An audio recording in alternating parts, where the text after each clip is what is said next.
अस्सलाम वालेकुम फ्रेंड्स, कैसे हैं आप सभी लोग। उम्मीद करता हूं कि आप सब खैरियत से होंगे। Friends, welcome to another video of front end web development series. Friend, आज की इस वीडियो के अंदर हम लोग सीधे से कुछ टॉपिक्स पढ़ेंगे जो कि रियल वर्ल्ड प्रोजेक्ट्स के अंदर यूज़ होते हैं। तो जो पहला टॉपिक हम लोग पढ़ेंगे वो रिलेटिव यूनिट से रिलेटेड है। जैसे कि मैंने पिछली वीडियो के अंदर आपको कुछ रिलेटिव यूनिट्स पढ़ाए थे, परसेंटेज, रैम और एम, जिनके थ्रू आप अपने वेब पेज को रिस्पॉन्सिव भी बना सकते हैं। सो आज की वीडियो की शुरुआत भी हमारी कुछ दूसरे रिलेटिव यूनिट्स के साथ होगी। जो पहला रिलेटिव यूनिट हम लोग पढ़ेंगे वो होगी व्यू पोर्ट विड्थ और व्यू पोर्ट हाइट। स्टार्ट करते हैं हम लोग by opening our visual studio codes window. मैंने अपनी वीएस कोड की विंडो जो है ओपन कर ली है। जो पहला टॉपिक हम लोग पढ़ेंगे वो है व्यू पोर्ट विड्थ और व्यू पोर्ट हाइट का यूनिट। अब फ्रेंड्स, बेसिकली व्यू पोर्ट का मतलब होता है ब्राउज़र का वो हिस्सा या फिर वो ब्राउज़र जो कि आप देख सकते हैं, और व्यू पोर्ट विड्थ का मतलब है ब्राउज़र की पूरी विड्थ। इसी तरह व्यू पोर्ट हाइट का मतलब होता है ब्राउज़र की पूरी हाइट। जो हमारे पास वी एच और वी डब्ल्यू यानी कि व्यू पोर्ट यूनिट्स हैं, इनका मतलब होता है ब्राउज़र की विड्थ का परसेंट। जस्ट इमेजिन मैं अपनी HTML की किसी एलिमेंट को उसकी हाइट 1 VH दे देता हूँ। इसका मतलब है कि जो मेरी HTML की एलिमेंट होगी उसकी हाइट, जो हमारा पूरा क्रोम का ब्राउज़र या माइक्रोसॉफ्ट एज का ब्राउज़र या फिर फायरफॉक्स का जो ब्राउज़र होगा उसके 1% के इक्वल होगी। तकरीबन ये इतना होगा, 1%। और अगर मैं इसको 2 VH कर दूँ तो ये ब्राउज़र की हाइट के 2% के इक्वल होगी, कुछ इस तरीके से। इसकी विड्थ कम करनी पड़ेगी, इसके एलिमेंट को हम लोग कम कर देते हैं इसकी विड्थ को। और ब्राउज़र विड्थ का मतलब होता है हमारे ब्राउज़र की विड्थ। जस्ट इमेजिन मैंने अपनी HTML के किसी एलिमेंट को उसकी विड्थ सेट कर दी है मैंने 2 VH। इसका मतलब होता है कि उसकी जो विड्थ होगी वो ब्राउज़र के 2% होगी, उसकी विड्थ के ब्राउज़र के। ये तकरीबन होगी इतनी। व्यू पोर्ट हाइट का मतलब होता है ब्राउज़र की हाइट, और व्यू पोर्ट विड्थ का मतलब होता है ब्राउज़र की विड्थ। अगर किसी एलिमेंट की विड्थ मैं सेट करता हूँ व्यू पोर्ट विड्थ 50 VW, इसका मतलब होता है वो ब्राउज़र की विड्थ के 50% के इक्वल होंगी। और अगर मैं किसी एलिमेंट की हाइट 50 VH कर दूँ, इसका मतलब होगा कि इसकी जो हाइट है वो ब्राउज़र के 50% के इक्वल होगी, जो कि ऑलमोस्ट इतनी होगी। इसको समझते हैं हम लोग प्रैक्टिकली, क्योंकि प्रैक्टिकल के बगैर फ्रेंड्स हमें कुछ भी समझ में नहीं आएगा। सबसे पहले मैं एक डिव क्रिएट करूँगा जिसको मैं क्लास दे दूँगा div1। देन सिंपली मैं CSS की फाइल के अंदर, फ्रेंड्स यहाँ पर आपको इसकी लिंक लगाना नहीं भूलना वरना मसला हो सकता है। इसके अंदर मैं अपने डिव को क्लास के थ्रू कॉल करके इसकी विड्थ सेट कर दूंगा 20 VW व्यू पोर्ट विड्थ, और इसकी हाइट सेट कर दूंगा मैं 50 VH, एंड इसको बैकग्राउंड कलर में दे दूंगा एक्वा। देन सिंपली मैं अपनी index.html की फाइल को लाइव सर्वर के थ्रू ओपन करूंगा, open with live server.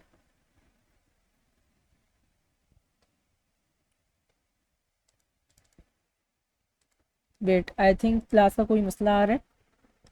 Style dot C, अच्छा ये कलर इसका शो नहीं हो रहा था, मैं पी लगा दिया था। मैंने इसको रिफ्रेश करें। ओके, मैंने यहाँ पर क्लास भी गलत दी हुई है ना, सी क्लास तो मैंने div1 दी हुई थी। देन अगर मैं अपना आउटपुट व्यू करूँ तो यस फ्रेंड्स, आप लोग देख सकते हैं कि ये जो मेरा डिव का एलिमेंट था इसने ब्राउज़र की 20% विथ ऑक्यूपाई कर लिए और उसकी 50% हाइट ऑक्यूपाई कर लिए। इसको हम लोग समझते हैं एक्सेल ड्रॉ के थ्रू। ये है हमारा ब्राउज़र और मैंने इसको विथ दी थी 20 व्यू पोर्ट विथ, तो ये इसकी विथ इतनी हो गई, और उसकी हाइट मैंने दी थी 50 व्यू पोर्ट हाइट, तो उसकी हाइट ऑलमोस्ट नहीं बल्कि कन्फर्म ब्राउज़र की 50% विड्थ के इक्वल हो गई है। ये थे हमारे व्यू पोर्ट हाइट और व्यू पोर्ट विड्थ के यूनिट्स, जो कि मुश्किल नहीं थे बल्कि समझने में काफ़ी ज़्यादा इजी थे। अब बढ़ते हैं हम लोग नेक्स्ट टॉपिक की तरफ, जो कि थोड़ा सा आप लोगों के लिए कॉम्प्लिकेटेड हो सकता है, लेकिन हमें इसको पेशेंस और पूरे फोकस के साथ समझना होगा। अब बढ़ते हैं हम लोग पोजीशन प्रॉपर्टी की तरफ। अब बेसिकली पोजीशन प्रॉपर्टी किसी भी एलिमेंट की डॉक्यूमेंट के अंदर पोजीशन सेट करने में हेल्प करती है। आप पोजीशन प्रॉपर्टी के थ्रू ये डिफाइन कर सकते हैं कि आपके ब्राउज़र के अंदर आपकी जो HTML की एलिमेंट्स हैं वो कहाँ कहाँ डिस्प्ले होंगी। क्या आपका जो डिव है वो टॉप पर डिस्प्ले होगा, या सेंटर में डिस्प्ले होगा, या फिर लेफ़्ट पर डिस्प्ले होगा, या लेफ़्ट से थोड़ा सा बाहर की साइड पर डिस्प्ले होगा, या बॉटम की साइड पर डिस्प्ले होगा आपका डिव। इसको समझने के लिए हम लोग ओपन करेंगे विजुअल स्टूडियो कोड। ये जो एक्स्ट्रा फाइल इसको कट कर देते हैं। देन index.html के अंदर हम लोग कुछ डिव्स क्रिएट करेंगे। मैं यहाँ पर 3 डिव्स क्रिएट कर देता हूँ, div1, div2, div3, div4 and div5। Wait, इन सबको हम लोग डिफरेंट नेम दे देते हैं, div2, div3, div4, 5 एंड सबके अंदर हम लोग कुछ लिख देते हैं, div1, div2, 3, wait,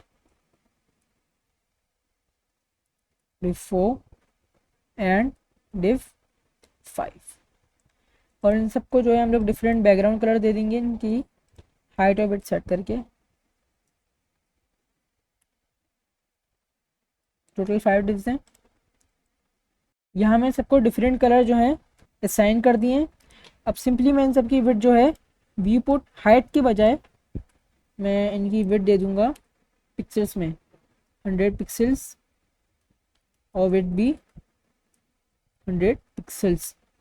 and simply इसको यहाँ से कॉपी करके copy and then I will paste इन।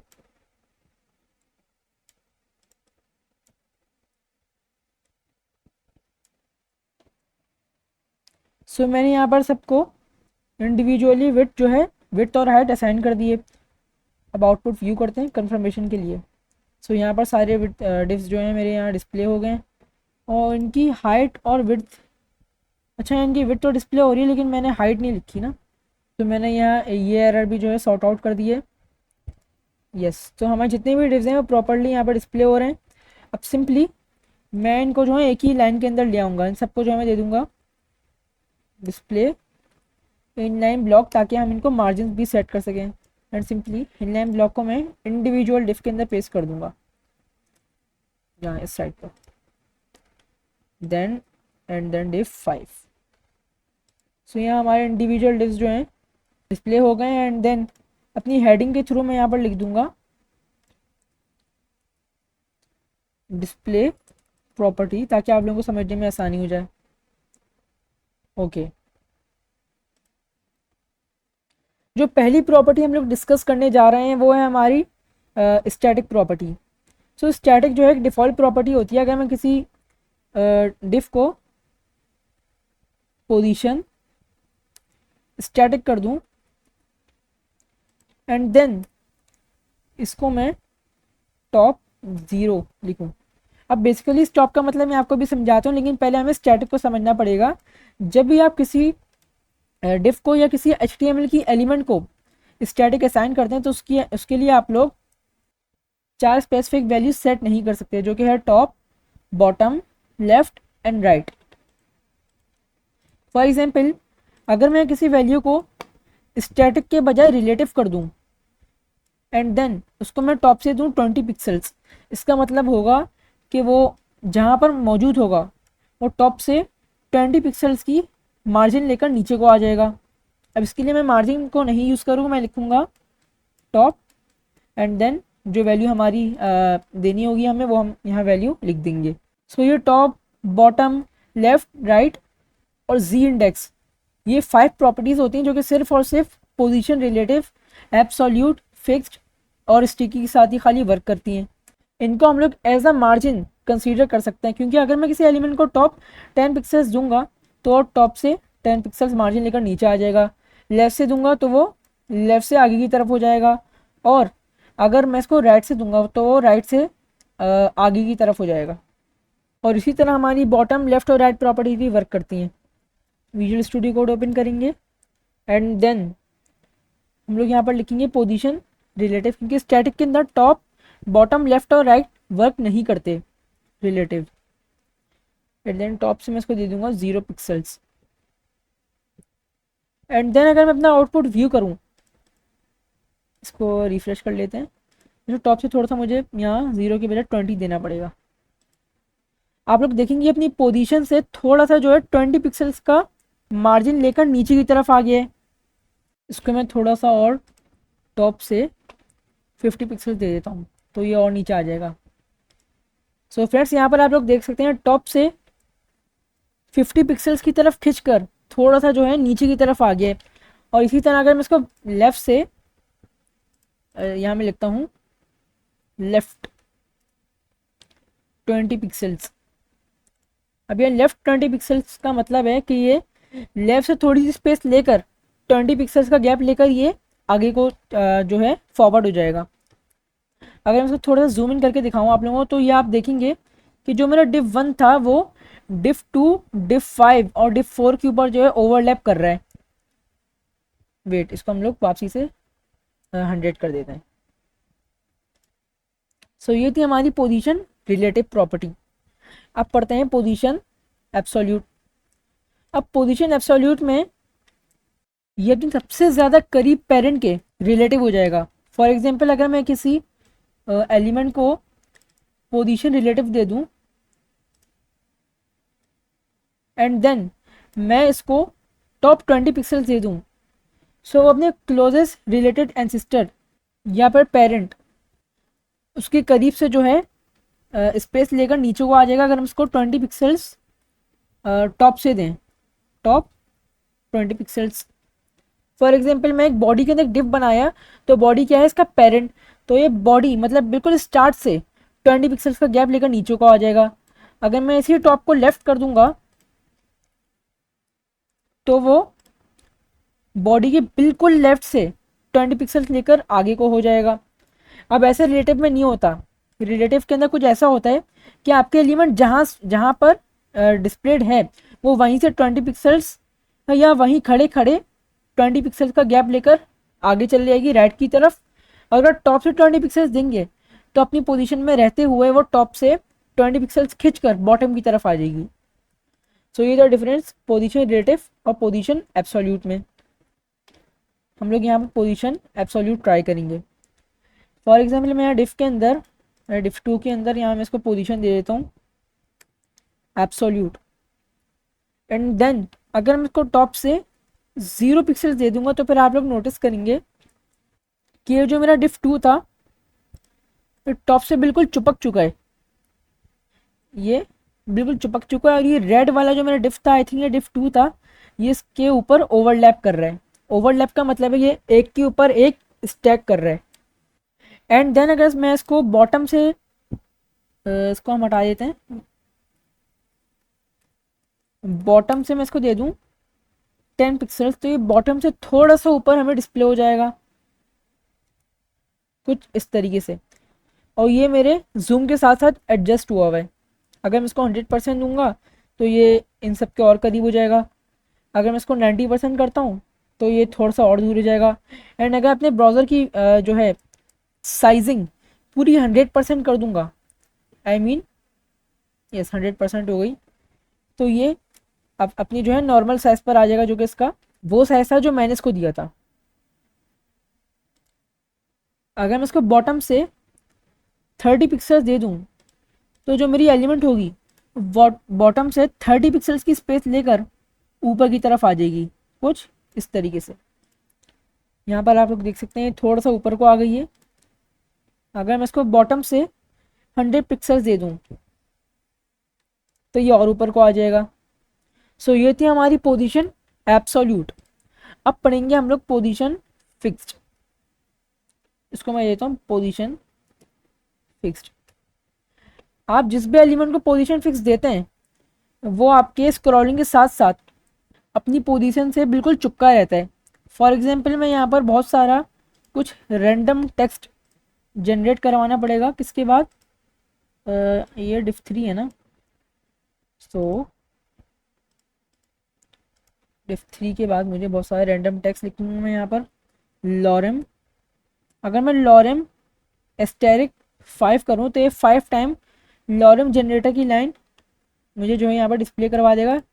अब ये खाली डमी टेक्स्ट है, इसमें आप लोगों को थोड़ा सा टेंशन में नहीं जाना कि ये मैं किस तरीके से डिस्प्ले करवा दिया। आप इनकी वेबसाइट पर जाकर भी ये टेक्स्ट कॉपी कर सकते हैं। लॉरम इप्सम जनरेटर, तो यहाँ पहली वेबसाइट नज़र आ जाएगी आपको, लेकिन विजुअल स्टूडियो से काम ज़्यादा आसान था तो मैंने वहीं से कर लिया। हमें और ज़्यादा टेक्स्ट जनरेट करने की ज़रूरत है। हम लॉरम कर देते हैं मल्टीप्लाई बाय 20, आई थिंक ये वर्क करेगा। एंड देन अगर मैं पोजीशन फिक्स के बाद मैं इसको टॉप से 0 दे दूँ, 0 पिक्सल्स, तो ये स्क्रॉलिंग के बाद भी आप लोग यहाँ पर नोटिस करेंगे कि मेरे डॉक्यूमेंट के टॉप से बिल्कुल चिपका हुआ है, ये बिल्कुल चिपका हुआ है। और जैसे मैं स्क्रॉल करते जा रहा हूँ ये मेरे साथ साथ नीचे को आता जा रहा है। तो ये थी हमारी पोजीशन फिक्स्ड। इसी तरह मैं इसको लेफ़्ट की साइड पर परफॉर्म करके देखता हूँ। लेफ़्ट पोजीशन 0 पिक्सल ही कर देते हैं इसको। आप लोग देख सकते हैं यहाँ पर कि अगर मैं इसको स्क्रॉल करूँगा तो ये मेरे साथ साथ ही डाउनवर्ड जाते जाएगा, यहाँ तक कि मेरा जो बॉटम है वेब पेज के बॉटम तक ये जाकर मेरे साथ स्टॉप हो जाएगा, मतलब रुक जाएगा। सो ये थी हमारी पोजीशन फिक्स्ड। अब पढ़ेंगे हम लोग पोजीशन, आई थिंक स्टिकी है, पोजीशन स्टिकी, यस। सो हमने फ्रेंड्स यहाँ पर स्टैटिक पढ़ ली जो कि डिफ़ॉल्ट होती है और उस पर हमारी टॉप बॉटम लेफ्ट और राइट वैल्यूज़ जो हैं वो वर्क नहीं कर रही होती। देन हमने रिलेटिव पढ़ ली जो कि अपनी पोजीशन पर रहते हुए टॉप से, लेफ्ट से, राइट से या बॉटम से मूव हो जाते हैं। देन हमने एब्सोल्यूट पढ़ ली। अब एब्सोल्यूट के अंदर अगर हम किसी एलिमेंट को पोजीशन एब्सोल्यूट करके टॉप से 20 पिक्सल्स दे दें, सो ये डिपेंड करता है कि वो किस कंटेनर के अंदर वो एलिमेंट लिखा गया है। अगर वो बॉडी के अंदर लिखा गया है तो बॉडी के बिल्कुल स्टार्ट से 20 पिक्सल्स का गैप लेकर नीचे को आ जाएगा। अगर वो किसी और कंटेनर के अंदर लिखा हुआ है तो वो उस कंटेनर के 20 पिक्सल से गैप लेकर नीचे को आ जाएगा। तो हमने एब्सोल्यूट भी पढ़ लिया और हमने फिक्स्ड भी पढ़ लिया। अब बेसिकली फिक्स्ड के थ्रू आप लोग नेविगेशन बार्स क्रिएट कर सकते हैं कुछ इस टाइप का। ये आपका नेविगेशन बार होगा और ये आपकी डॉक्यूमेंट। अब जैसे जैसे आप अपने डॉक्यूमेंट को स्क्रॉल करते जाएंगे आपका नेविगेशन बार भी जो है आपके साथ आता जाएगा। इंशाल्लाह आने वाली वीडियोस के अंदर भी मैं आपको एक स्टिकी नैप बार जो है बनाना सिखा दूंगा, I mean fixed nap bar. Fixed के अंदर जो पोजीशन आपने दी हुई होती है वो उसी पोजीशन पर रहते हुए आपके कर्सर के साथ साथ स्क्रॉल करते करते बिल्कुल आपकी मूवमेंट के साथ साथ वो जो है मूव कर रहा होता है। आप अपने जो है माउस के जो स्क्रॉल व्हील होता है इसको आप नीचे करोगे तो वो आपके साथ साथ जो है नीचे को आता जाएगा। आप अपने माउस व्हील को जो है ऊपर की तरफ स्क्रॉल करेंगे वो ऊपर की तरफ आता जाएगा। फिक्स्ड का मतलब ही फिक्स्ड पोजीशन होता है कि वो अपनी जगह से हिलेगा नहीं। अब पढ़ेंगे हम लोग स्टिकी जो कि थोड़ा सा फिक्स्ड से मिलता जुलता है। अब स्टिकी के अंदर क्या होता है ये हम लोग इम्प्लीमेंटेशन के थ्रू समझ सकते हैं, ये थ्योरी के साथ हमें समझ में आना मुश्किल होगा। तो सिंपली मैं अपने डिफ 5 को दे देता हूँ पोजीशन स्टिकी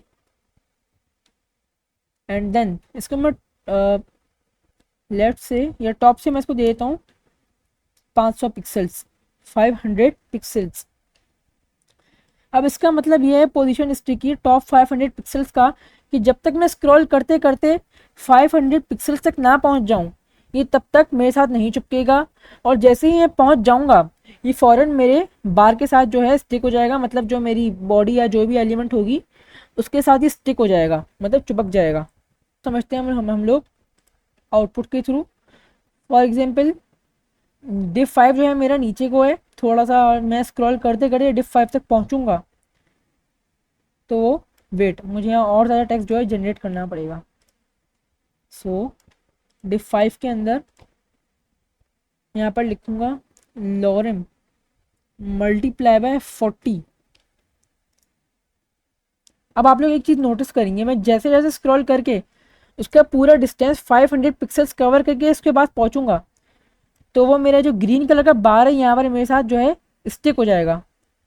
ये कुछ, इसको हम लोग ऐसे कर लेते हैं 100,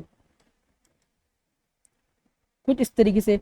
ये इसकी पोजीशन 500 पिक्सल्स है, और जैसे ही मैं 500 पिक्सल्स तक पहुंचा, ये मेरे साथ स्टिक हो गया और स्टिक होकर ये बिल्कुल हमारे साथ एंड तक साथ साथ चलेगा, कुछ इस तरीके से। एंड देन वापसी में अगर बिल्कुल टॉप पर जाऊंगा तो ये अपनी पोजीशन पर वापसी स्टिक हो जाएगा। सो ये था हमारी पोजीशन स्टिकी और पोजीशन फिक्स्ड। हमने सारी की सारी पोजीशन प्रॉपर्टी पढ़ ली, हमने लेफ्ट पढ़ लिया, राइट पढ़ लिया, बॉटम और टॉप पढ़ लिया। अब फ्रेंड्स बिल्कुल टॉप, बॉटम, लेफ्ट और राइट की तरह हमारे पास एक और प्रॉपर्टी होती है जो कि पोजीशन रिलेटिव, एब्सोल्यूट, फिक्स्ड और स्टिकी के साथ वर्क करती है, और वो है हमारा Z इंडेक्स, Z इंडेक्स, जो कि हमारा एक कॉन्सेप्ट Z एक्सिस के थ्रू डिस्कवर हुआ था। सो बेसिकली फ्रेंड्स, अगर हम थोड़ा सा यहाँ ग्राफिकल मैथ्स स्टडी करें तो हमारे पास मैथ्स के अंदर 2 मेन एक्सेस होते हैं। जो पहला एक्सेस होता है वो हमारा होता है x axis, I mean y axis, जो कि हॉरिजॉन्टल होता है, एंड जो हमें वर्टिकल होता है। एंड जो हमारे पास हॉरिजॉन्टल एक्सिस होता है वो हमारे पास होता है एक्स एक्सिस। सो फ्रेंड्स, जो एक्स एक्सिस हमारे पास राइट की तरफ होता है वो कहलाता है पॉजिटिव एक्स एक्सिस, एंड जो लेफ्ट की तरफ होता है वो कहलाता है नेगेटिव एक्स एक्सिस। और इसी तरह जो वाई एक्सिस हमारे पास टॉप पर होता है वो कहलाता है पॉजिटिव वाई एक्सिस, और जो बिल्कुल नीचे को होता है बॉटम की तरफ वो कहलाता है नेगेटिव वाई एक्सिस। सो अगर मैं किसी वैल्यू को नेगेटिवली असाइन कर दूं तो वो डॉक्यूमेंट की थोड़ा सा जो है नीचे की तरफ चली जाएगी। अगर मैं इसको बॉटम से माइनस कोई वैल्यू दे दूं, -200 पिक्सल्स, -100 पिक्सल्स, -200 पिक्सल्स, और कई बार ऐसा भी होगा कि वो हमारे डॉक्यूमेंट के फ्लो से ही गायब हो जाएगी। वो हमारे डॉक्यूमेंट पर तो मौजूद रहेगी, लेकिन हम उसको देख नहीं सकते, क्योंकि -200 पिक्सल्स का मतलब है वो डॉक्यूमेंट से ही बिल्कुल बाहर की तरफ चली जाएगी। इसी तरह अगर किसी एलिमेंट को हम लोग माइनस में कुछ ज़्यादा वैल्यू दे दें तो वो डॉक्यूमेंट के फ्लो से हटकर थोड़ा सा बाहर की साइड पर चली जाएगी। सो ये थे हमारे एक्सेस। अब एक्स एक्सेस और वाई एक्सिस के अलावा हमारे पास एक और एक्सिस होता है जिसको हम लोग कहते हैं जेड एक्सिस, जो कि सेंटर की तरफ होता है, जी एक्सिस। अब इसी जी एक्सिस को हम लोगों ने कोडिंग के अंदर जी इंडेक्स का नाम दे दिया है।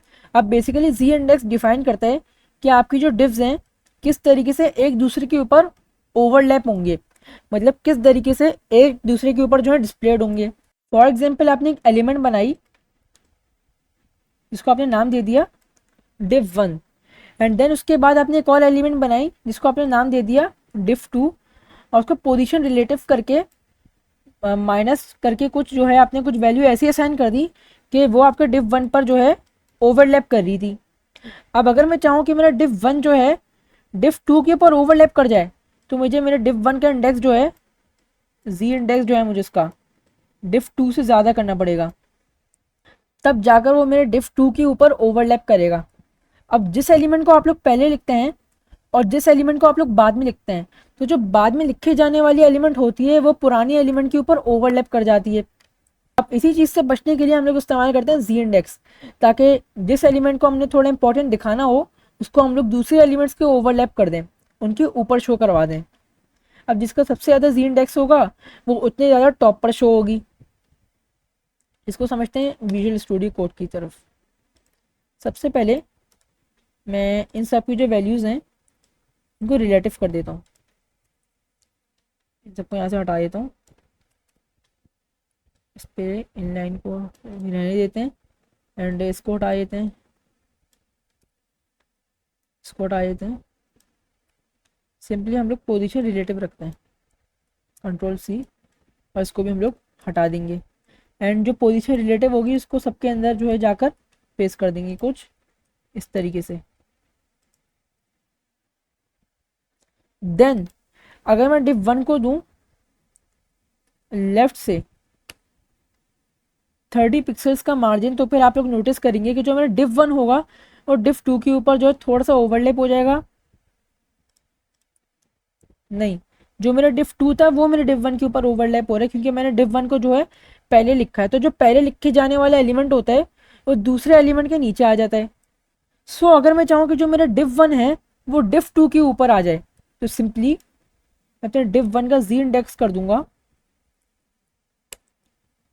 2, आगे ऊपर। तो ये था हमारा z इंडेक्स। अगर मैं इसको भी जो है थोड़ा सा लेफ्ट से दे देता हूँ, 30 पिक्सल दे देता हूँ मैं, तो ये इसके नीचे आ जाएगी div 3 के। एंड अगर मैं चाहूँ कि मेरे div 3 के भी नीचे ना आए, ये div 3 के ऊपर आए, तो सिंपली इसका मैं z इंडेक्स कर दूंगा, इसका मैं कर दूंगा z इंडेक्स 2। कुछ इस तरीके से जो है अब ये मेरे div 3 के ऊपर ओवरलैप कर रहा है। एंड अगर मैं चाहूँ, वेट, आप लोगों को ऐसे समझ में नहीं आएगा, मैं सबको जो है एक दूसरे के ओवरलैप कर देता हूँ। इसको मैं कर देता हूँ लेफ्ट से 80 पिक्सल्स, div 2 को मैं कर देता हूँ लेफ्ट से 30 पिक्सल्स। वेट, तो यहाँ पर आप लोग देखेंगे जो मेरा div 2 है वो टॉप पर आ जाए, तो मैं इसका जो है z इंडेक्स यहाँ से हटा देता हूँ, और div 1 का भी यहाँ से z इंडेक्स मैं हटा दूंगा।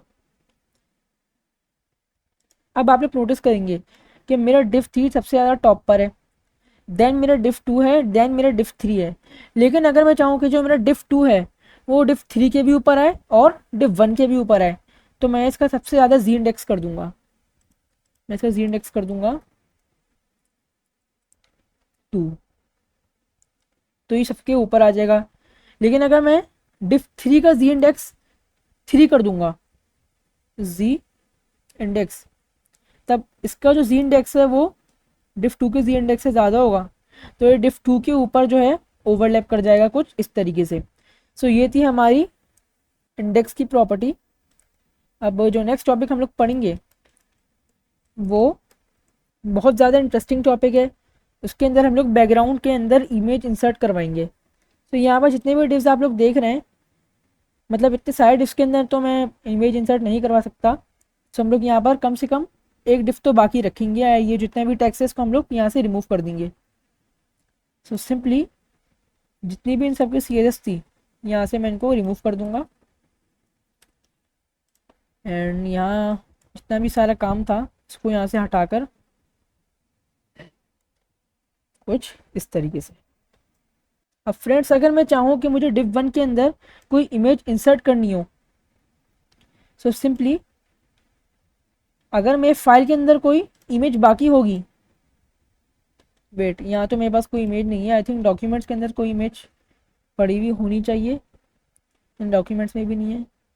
पिक्चर्स के अंदर, नो, आई थिंक पिक्चर्स के अंदर भी नहीं है। सो ये बेटर रहेगा कि मैं गूगल से डाउनलोड कर लूँ एक प्रॉपर इमेज। तो सिंपली मैं गूगल पर जाऊँगा, यहाँ लिखूँगा कार इमेजेस, एंड देन यहाँ से आप लोगों को जो इमेज अच्छी लग रही है, मुझे ये ब्लू कार वाली ज़्यादा अच्छी लग रही है ना, इस पर मैं क्लिक करूँगा। एंड देन जब ये ओपन हो जाएगी तो मैं इसके ऊपर राइट क्लिक करके सेव इमेज एज पर क्लिक कर दूंगा। एंड देन यहाँ मेरे पास एक डायलॉग बॉक्स ओपन होगा। सो जहाँ पर आप जिस फोल्डर के अंदर काम कर रहे थे वहीं आपको ये सेव करवाना है। सो मैं डेस्कटॉप के अंदर CSS ट्यूटोरियल्स के अंदर वर्क कर रहा था, ये रहा फोल्डर। सो यहाँ पर मैं इसको car.jpg के नाम से सेव करवा लूँगा, car.jpg, देन सेव। तो यहाँ मेरी इमेज डाउनलोड हो चुकी है car.jpg के अंदर। इसकी मैं जितनी भी स्टाइलिंग है वो सारी हटा दूंगा, बैकग्राउंड कलर को भी हटा दूंगा, इस प्लेन लाइन ब्लॉक को भी हटा दूंगा, इसको लेफ्ट को भी हटा दूंगा, इन पोजीशन रिलेटिव को भी हटा दूंगा। बस इसकी मैं हाइट सेट कर दूंगा 100 पिक्सल्स। एंड इसको बॉर्डर हम लोग दे देंगे, border 2 pixels solid red black. ये ज़्यादा बेटर रहेगा ताकि थोड़ा सा जो इमेज है हमारी वो विजिबल रहे। एंड देन मैं बैकग्राउंड इमेज प्रॉपर्टी के थ्रू इसके अंदर मैं लिखूँगा URL एंड देन इसके अंदर मैं लिखूँगा अपनी इमेज का नाम। मेरी इमेज का नाम है car.jpg, car.jpg। देन अगर मैं अपना आउटपुट व्यू करूँ तो आप लोग देख सकते हैं जो मेरी कार की इमेज थी वो इसके अंदर आ चुकी है। सो यहाँ थोड़ा सा मसला इसलिए करें, मुझे यहाँ एक और प्रॉपर्टी का यूज़ करना पड़ेगा, लेकिन उसको समझने से पहले मैं आपको कार की पूरी इमेज दिखा देता हूँ। इसकी विड्थ बढ़ाकर 500 पिक्सल्स एंड हाइट 500 पिक्सल्स। सो यहाँ पर ये जो इमेज है डबल डबल शो हो रही है।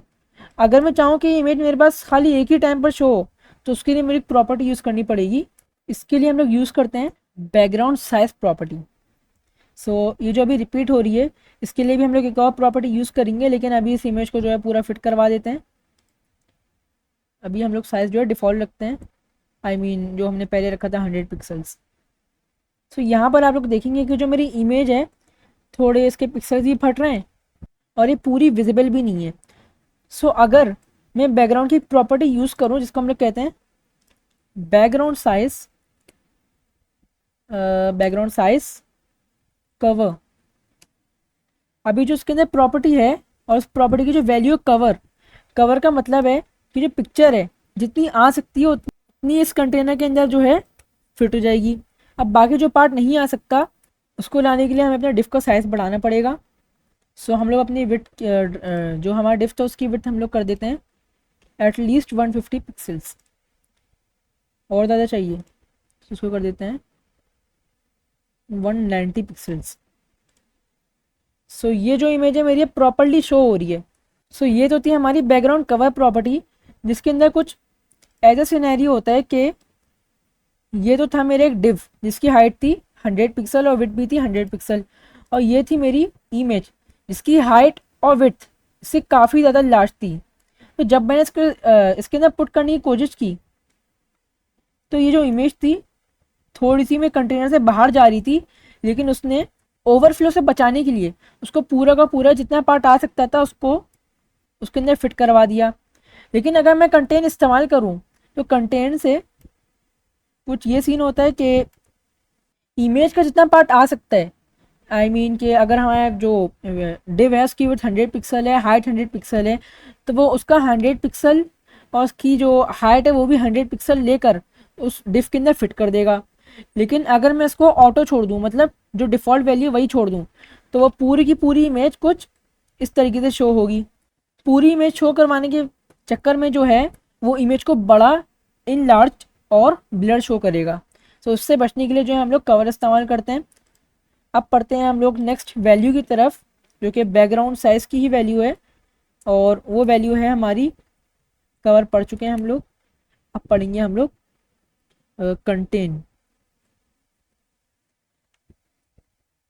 अब बेसिकली कंटेन के अंदर क्या होता है, अगर हम किसी डिफ को कंटेन असाइन कर दें इमेज के साथ, सो आप लोग यहाँ पर नोट करेंगे कि उसने पूरी की जितनी इमेज आ सकती थी वो तो डाल दी, लेकिन साइड में थोड़ा सा खाली पार्ट छोड़ दिया उसने, जिसको उसने इमेज वापसी से रिपीट करवा के उस खाली पार्ट को कवर कर दिया। अब क्योंकि ये इमेज रिपीट हो रही है, सो ये हमारे यूज़र एक्सपीरियंस के लिए बिल्कुल भी अच्छा नहीं है। सो इस रिपीट से बचाने के लिए हम लोग एक और प्रॉपर्टी यूज़ करते हैं जिसको हम लोग कहते हैं बैकग्राउंड रिपीट, और रिपीट को कर देंगे हम लोग नन। तो क्या होगा कि रिपीट जो है यहाँ पर शो नहीं होगा। इसको कर दें दोबारा से बैकग्राउंड रिपीट, नो रिपीट करना है। सो अब जो मेरा डिफ का अपना कलर था जो डिफ़ॉल्ट वाइट था वो यहाँ पर शो हो रहा है इंस्टेड ऑफ रिपीटेड इमेज। तो यहाँ हम लोग कंटेन यूज़ करें वो ज़्यादा बेटर रहेगा, क्योंकि कंटेन अगर हम कवर यूज़ करें वो कंटेन से ज़्यादा बेटर रहेगा, क्योंकि कंटेन के अंदर इमेज रिपीट हो जाती है, और अगर रिपीट को हम लोग ख़त्म करने की कोशिश करें तो वो जगह खाली रह जाती है। सो ये थी हमारी बैकग्राउंड इमेजेस की कुछ प्रॉपर्टीज़ और बैकग्राउंड रिपीट की प्रॉपर्टी। सो फ्रेंड्स, ये थी हमारी आज की वीडियो। उम्मीद करता हूँ कि आपको हमारी आज की वीडियो पसंद आई होगी। वीडियो को ज़्यादा से ज़्यादा लाइक करें, शेयर करें, चैनल को सब्सक्राइब करते हैं। मिलते हैं हम लोग अपनी नेक्स्ट वीडियो में, तब तक के लिए अल्लाह हाफिज़।